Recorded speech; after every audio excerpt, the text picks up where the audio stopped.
Hey everybody, it's time for another Andy's free guitar chart videos lesson for charts number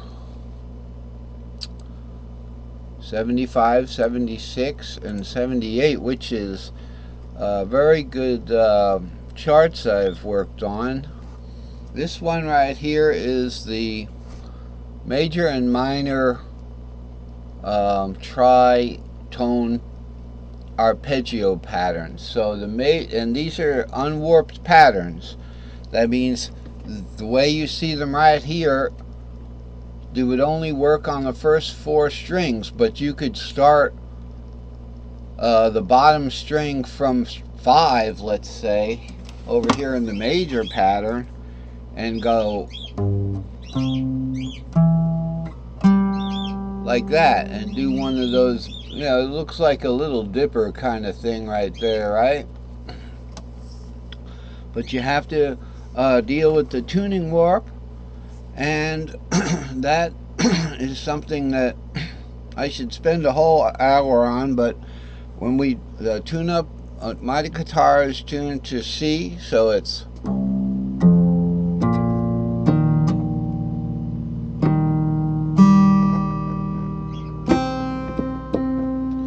alright, and your guitar is tuned to, hopefully, E.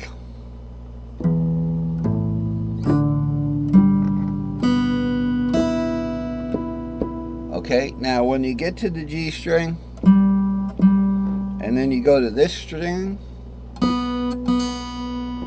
that's only a perfect third, not a perfect fourth. And then back to perfect fourths.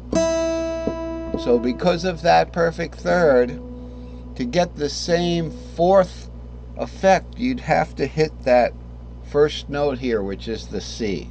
So it goes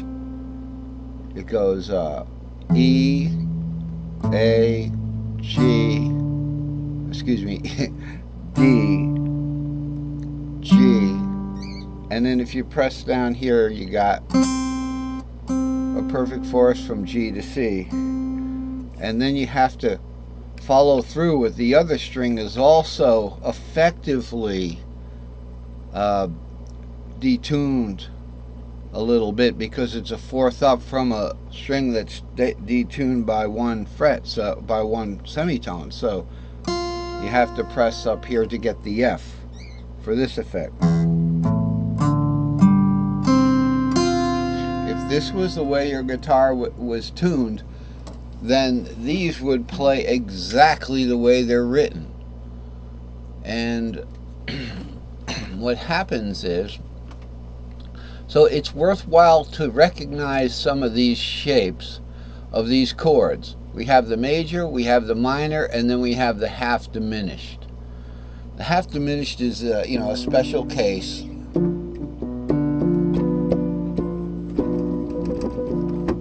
That suspenseful half diminished chord, but I've been working a lot on that half diminished, and I had to consult the internet, and I didn't agree that what I found, their idea of a half diminished was more of a 7th chord. So if I had say I had D minor here, and someone says, "Oh no, I want you to play that like that, a 7th chord." Everyone knows what a 7th chord is. So for D minor here, the 7th chord is something like this. Okay, so if you could imagine doing that to a half diminished chord, so instead of this, you have, that's this note, which is the 6th in the key of C, and I'm working in the key of C, so we don't have any mistakes. But I really like playing in the other keys and then seeing myself land on different colored notes here. So that's interesting for me. It's good to have reinforcement. These notes don't change, so these are the black where the black notes are, and the colored ones are all the white notes. But I had to color them because I couldn't tell them apart. Anyway, look, long story short, let's get back to what we were talking about.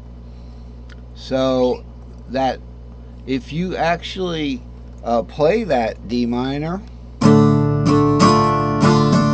now which shape is that? Well, it's going to be in the minor section, right?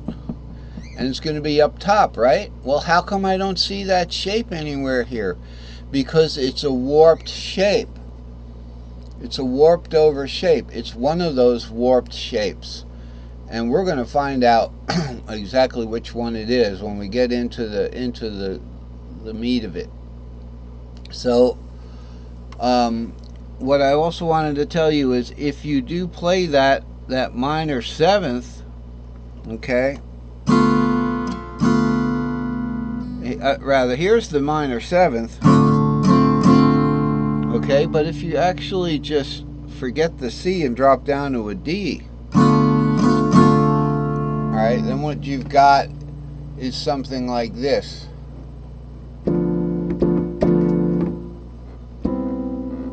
Whoops.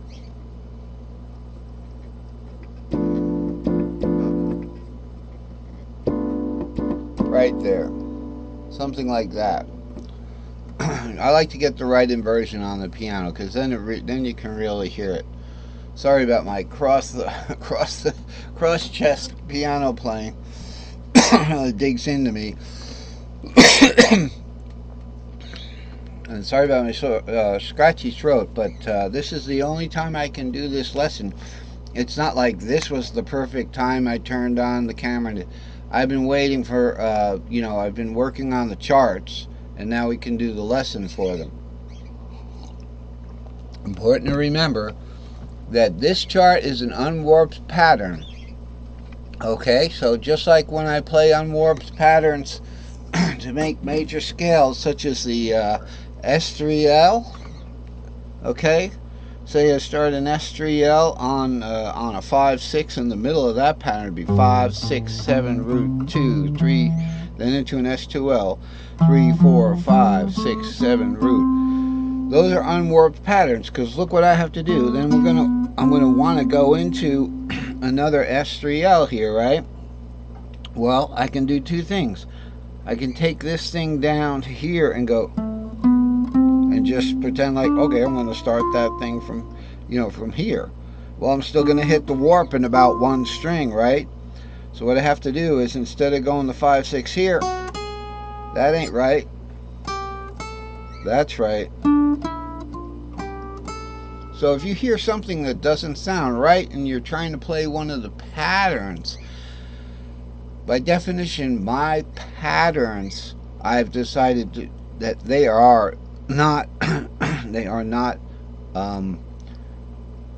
chord shape, cage shape chords. They are just patterns that must be played on the bottom 4 strings and then put through the warp. That's why I like to always get a full pattern, you know.